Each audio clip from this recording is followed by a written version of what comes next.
Thanks to the supporters and channel member Freddie Finlow. It's the most wonderful time of the year.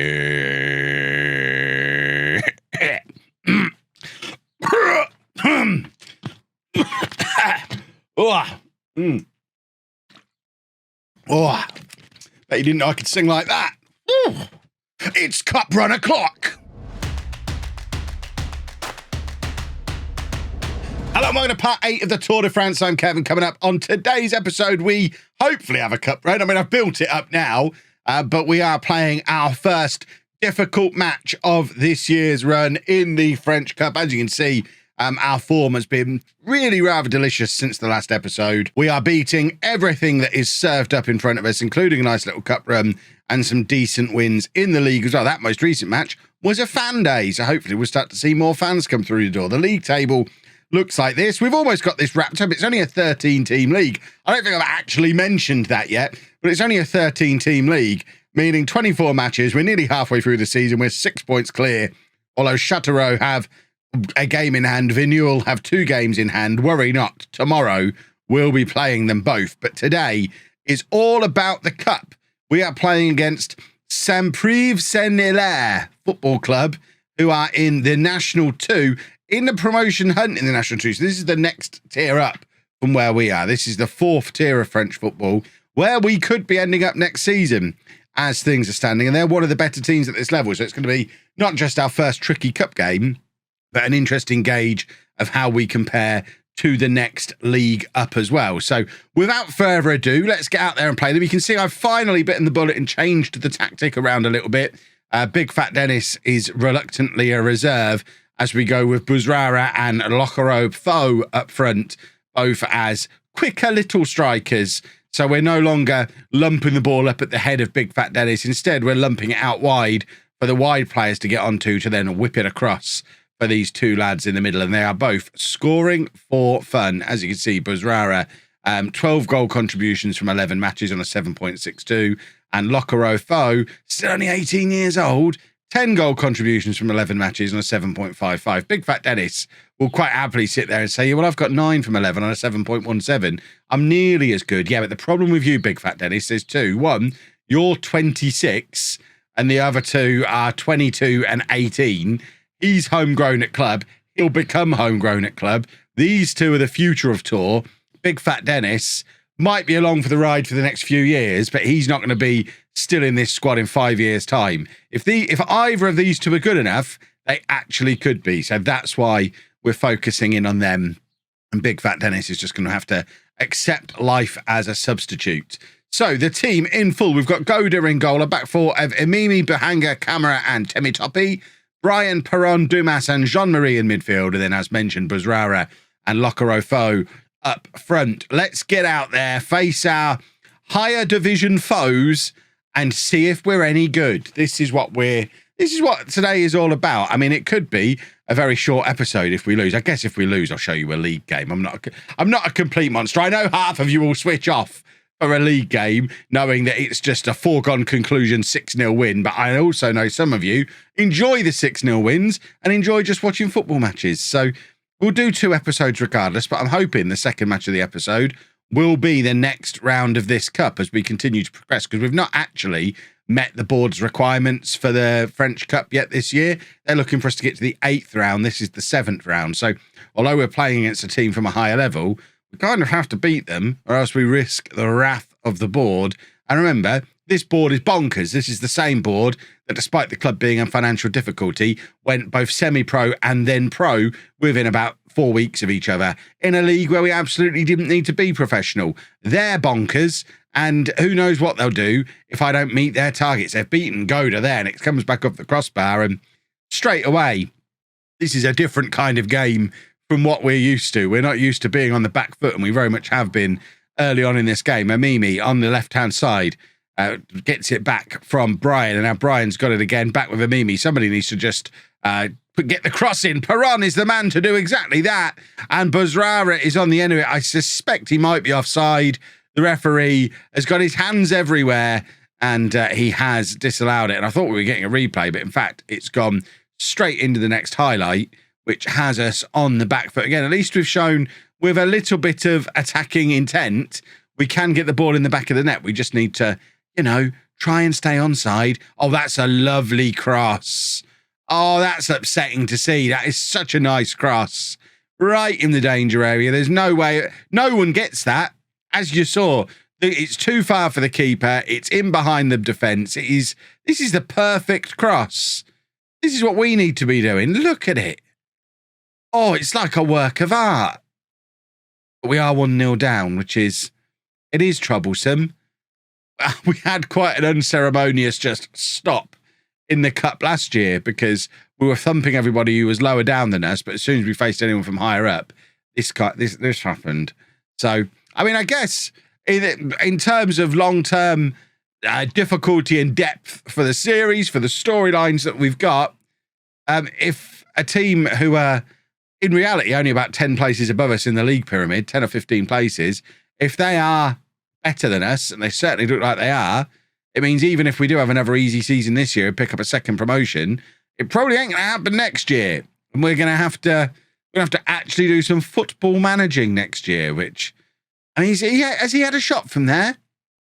I think he's probably had a shot from there, and I'm not on board with it, really. Perhaps it's because I sang. Perhaps I shouldn't have sang the intro. You can't really call it cup run o'clock if you don't. I mean, we've been on a cup run. We'll call this a summary of the cup run so far. We have been so poor in this game. It's Big Fat Dennis time. Big Fat Dennis, on you come. You're coming on for Bouzrara. We're going to get you back doing what you do best. And we actually are going to aim for you as well with our distribution. Just with our strikers are so isolated. Perhaps we just need Big Fat Dennis dropping back as being that link-up man between the defence and between the midfield and the attack, sorry. Who needs Big Fat Dennis when you've got Camera there for an equaliser? It's 1-1. It's all to play for, and Big Fat Dennis is on the pitch. Here we go, boys and girls. It's a lovely header from Camera. Nice and easy, near post stuff. It's just... It's the way of things in Football Manager 2022. Sometimes you'll score a near post corner, and you'll be glad when you do in situations like this, because we want a cup run. We want the prestige. We want the money. We still want that opportunity for an early match against Paris Saint Germain. Just purely from a narrative point of view, I'd love to be able to say, look, we played them in the second season. They beat us 11-0. But look where we are now, 15 years further along. It would be a nice thing to edit into a future episode. So if that would be, I'd appreciate that, universe, if you can make that happen. Right, Temi Toppy to Dumas. Jean-Marie, knelt it down to Pron. This is better from us. Big Fat Dennis into Locarofo, and I thought he was sticking that in the top corner. The rain is now thundering down, and we are starting to get ourselves back into this game. I think it's time for us to go attacking. It's also time for us to make some substitutions. Costas is going to come on the left-hand side. We're going to bring on Wimber on the right-hand side. Perron is tired as well, but we don't have a central midfielder to bring on. Normally in this situation, we bring on Stephen Boyd, but maybe today's not the day for him. I think we'll leave things there for now, freshening things up with the wingers. We'll give it 10 minutes. So I was going to say we might push them on. I forgot we'd equalised. I was going to push the wingers forward. We don't actually have to win in normal time. I think it goes to penalties if we don't. Locarofo is shattered. But if we are going to penalties, do we really want Sidi Niang on? What's his penalties like? I don't even look at this usually. Penalty taking of 8. Yad has got penalty taking of... Yeah, we want to leave him on, really. So, yeah, I think we're just going to leave this alone. We'll make our final 2 subs. If it goes to extra time, we'll do the final 2 subs there. It might be a replay. I don't really know what to expect here. Amimi with a corner. Be nice to expect a goal. Camera. I thought I'd connected with it again, but actually it's ended up cleared, but only as far as Costas. And he plays it back into Perron, back in the danger area. Camera to Amimi. Amimi shoots from range, who is still forward from left back, having taken the corner, but his shot is just a smidgen too high. It goes over. We have been much better in this second half. We deserve to be back in the game. We deserve the draw. And now it is a penalty shootout, and I'm glad I left Foe on the pitch. Watch him end up missing his penalty now, because, I mean, that's how Football Manager usually works, isn't it? That might be my first time of my tour career I've not made all 5 of my substitutions. The one thing we've got going in our favour, we have done a penalty shootout already in this series. I forget who against. Goda, quite good at them. Remember, we've got a very good goalkeeper. Big Fat Dennis scores his penalty. Club captain Big Fat Dennis, and now Goda with another chance to show us why he's a Cameroonian international. Come on, make the save, make the save. He doesn't make the save. And now all the pressure on Lokoro Foe, who he's only still on the pitch because of this. So if he misses it, we could have won it in normal time with Niang. Oh, for...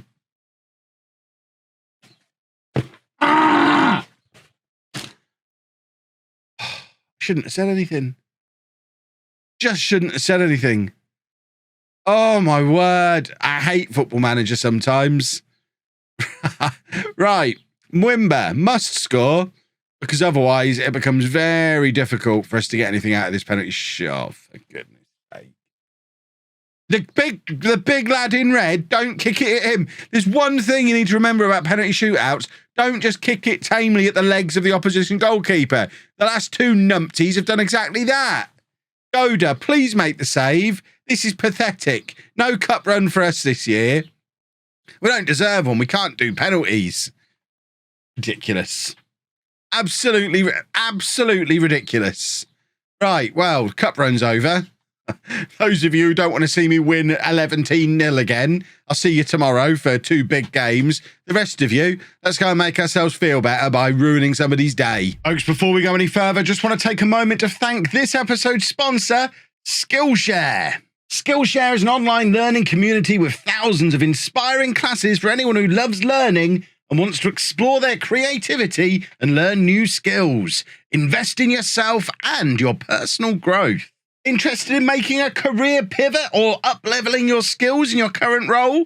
Skillshare is a great resource for freelancers and entrepreneurs to help you learn new skills to support your growing side hustle or launch into a totally new career, with classes like Finding Fulfillment using pivots to power your creative career by Emma Gannon, and Start Your Creative Career with Sonia Rasula. And if you're like me and you just like the idea of being able to sit in your pants playing video games and calling that a job, a great place to start for that is YouTube Success Script, Shoot and Edit with MKBHD from Marcus Brownlee. It is a fantastic class. We've talked about it before on the channel about how it takes you through the entire process from planning and researching, scripting, writing, shooting, editing, and this bit that I don't mention often enough, but is mega helpful about actually growing your channel as well, so you can take it from the little hobby thing that is all fun to do and grow it all the way up to being the big fancy thing that is still very fun to do. This class is brilliant. Skillshare is ad-free, so you can stay in the zone whilst exploring new skills. And they have new premium classes launching every week, so there's always something new to discover. And not only that, but the entire catalogue is now available with subtitles in French, Spanish, Portuguese, and German. And not only that, we've got a special offer for you as well. The first 1,000 people to use the link in the description or my code will get a 1-month free trial of Skillshare. Skillshare are a long-time supporter of the channel. It's a fantastic service. I use it personally. I recommend the people I work with use it as well. So I am completely comfortable recommending you use it as well. Go check it out. It is great. And you can find out for yourself without it costing you anything. It's win-win. Back to the video. So the team we've chosen as our victims, our next league game, Union Sportive Municipal Saran.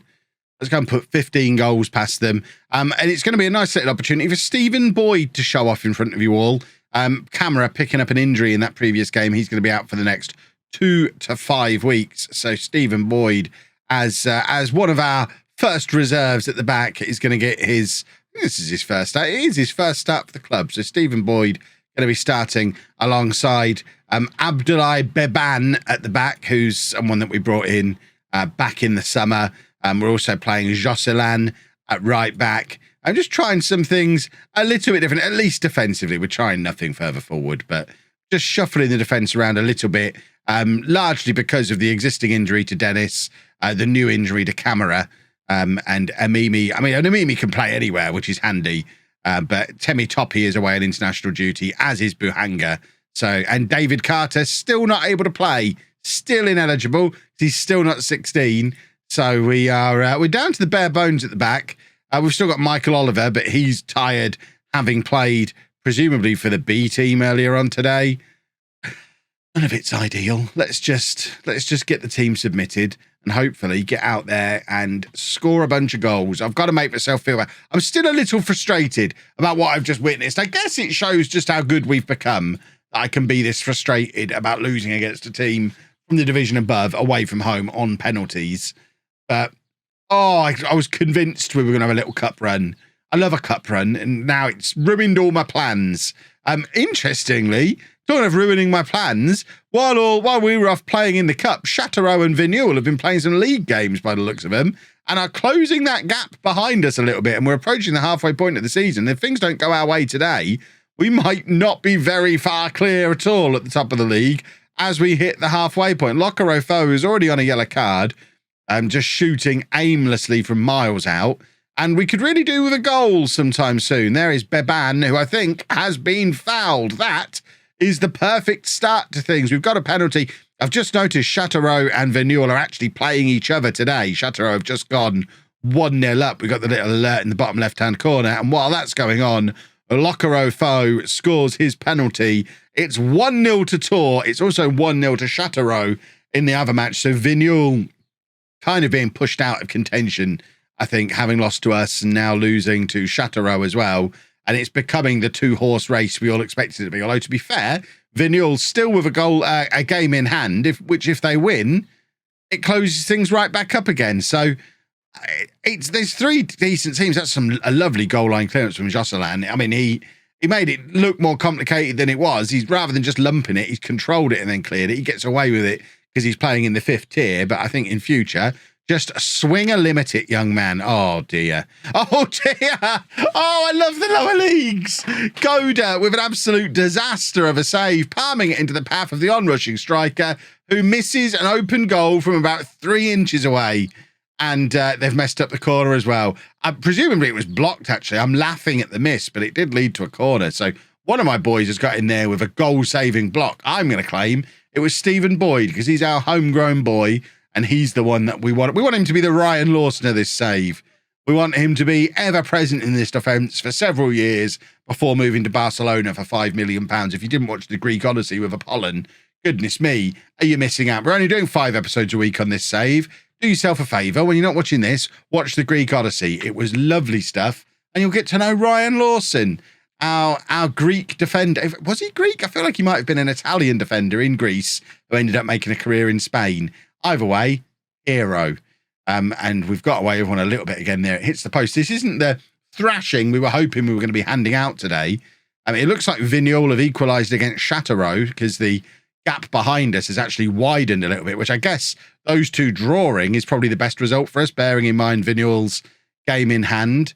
If they draw this and then in tomorrow's episode we beat them both, I think that's probably job done. Locarofo nods it down to Bouzrara, who I think he's aiming out onto the left wing for Brian, but it gets nowhere near him. But luckily, our opponent's showing so little ambition that the ball is cleared forward and there's nobody there. Anyway, look at the time Boyd's got there to pick his pass. I mean, he missed anyone in a blue shirt, but he still had the time to pick his pass. It looks like we're playing in slow motion. I need to check. We have got the normal highlight speed on. Everyone's just so slow, but we have managed to grab ourselves a second goal. Bouzrara drifting out onto the right-hand side, and Locarofo is there with their header past the goalkeeper. I wonder if he's got a chance of getting back in the French under-18s again now that he's playing regular professional football and rattling in the goals. That boy definitely has a future, and fingers crossed the future will be us. He's under contract for the foreseeable, so even if he does decide to move on, I'd like to think our boosted reputation from the fact we were dumped down the leagues means we might actually get a decent fee for him if he does decide to move on, because we're probably going to need it once those sponsorships dry up. Amimi with the cross. Locarofo looking for his hat-trick, can't get there. Dumas picks it up deep, playing it forward to Bouzrara, who slots it into Locarofo. Jean-Marie with the tap-in. It's lovely football. I thought Bouzrara might have been offside in the build-up to that, but I guess he wasn't. Locarofo, bearing in mind he's on a hat-trick, very unselfishly just laying it off to Jean-Marie for a very, very easy finish. This is nice football. I mean, really, you've got to look at LOLLUJO and think, why? I mean, why are you not taking your hat trick? But I guess very unselfish. Saw Jean-Marie was in a better position. That's the sort of goal that gets scored against you on FIFA. Which is one of the reasons I don't play FIFA, because it really upsets me when I see that happen. Right, let's see, getting Combo back in midfield. It's been a while since we've had some Combo. Oliver's going to come on as well. And then, of course, it's time for Big Fat Dennis. We are going to take off LOLLUJO. Big Fat Dennis can just come on and play as a poacher. He'll be fine. He was never really a target man anyway. I don't think we need to shuffle the system around every time we make that substitution. I know LOLLUJO is on a hat trick and it's just unselfishly given Jean-Marie a goal and probably thinking, I've got time to finish my hat trick, and then get substituted. He was tiring. So, you know, we've got no room for sentiment here. He can come off. He can rest up. We can go back to last year's all-conquering strike partnership, celebrate our 3-0 win, and it looks like Châteauroux have just taken the lead right at the death. It's Châteauroux 2, Vignoule 1, which takes us right back to where we were in the first half, with Châteauroux quite close behind us and Vignoule not necessarily still in it anymore, but still with, of course, the game in hand. We'll have a look at the league table before we wrap the episode up. Buzrara playing it into Oliver, who's charging forward on the left-hand side. Talking of the Greek Odyssey, getting Kalapitas vibes from Michael Oliver, who can play anywhere across the back four. I think he's going to play a lot of football over the coming years, just because he can play in any of those defensive positions. Jocelyn brings it down beautifully, but then, I mean, that's not even a corner. It was just a terrible shot. For a minute there, I forgot he was a right back. Then he had his shot, but it was a lovely piece of control. Stick that in his highlight reel, just remove the shot from it, and he looks pretty good. But we pick up the 3-0, and we'll just check in on what happened in the Châteauroux Vignoule game as well, because it does have implications on us. And then we will wrap things up. Remember, we play both of our promotion rivals in tomorrow's video. That officially makes it a must not miss. Where are they? Yeah, Châteauroux 2, Vignoule 1. So we're 3 points clear of Châteauroux, who in turn are 4 points clear of Vignoule, but Vignoule do have the game in hand. We are looking strong. 2 wins tomorrow, and we are there. If you've enjoyed that, please make sure you leave a nice big thumbs up on there for me. Subscribe to the channel for daily Football Manager videos. And thank you very much for watching.